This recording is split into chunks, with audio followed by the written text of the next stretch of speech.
పిస్తా green colour combination వచ్చిందండి మనకి శారీ అనేది. సో మొత్తం కూడా pista green colour combination and bunches అనమాట హ్యాండ్ పెయింట్ తో.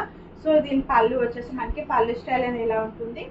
సో పళ్ళు స్టైల్ అండ్ బ్లౌజ్ అనమాట రన్నింగ్ బ్లౌజ్ వస్తుంది మనకి. సో బ్లౌజ్ వచ్చేసి మనకి రన్నింగ్ బ్లౌజ్. హ్యాండ్స్ కూడా లీవ్స్ అనేది ఇస్తారు, హ్యాండ్ పెయింట్ తో లీవ్స్ అనేది ఇచ్చారు. సో మనకి డిస్కౌంట్ ప్రైజెస్ అండి ఇవన్నీ కూడా 899 rupees, only 899 rupee and free shipping 899 రూపాయలే ఫ్రీ షిప్పింగ్ ఇస్తుంది. బేబీ పింక్ కలర్ కాంబినేషన్ అండి. సో శారీ అంతా కూడా లుకింగ్ అనేది మనకి ఇలా ఉంటుంది, శారీ లుకింగ్ అంతా కూడాను. అండ్ పళ్ళు స్టైల్ చూద్దాం, ఇది వచ్చేసి మనకి పళ్ళు స్టైల్ అండ్ బ్లౌజ్ వస్తుంది. సో బ్లౌజ్ వచ్చేసి రన్నింగ్ బ్లౌజ్ వస్తుంది మనకి బ్లౌజ్ అనేది. సో శారీస్ వచ్చేసి Kota silk saris, Rama green colour combination and pallu and blouse.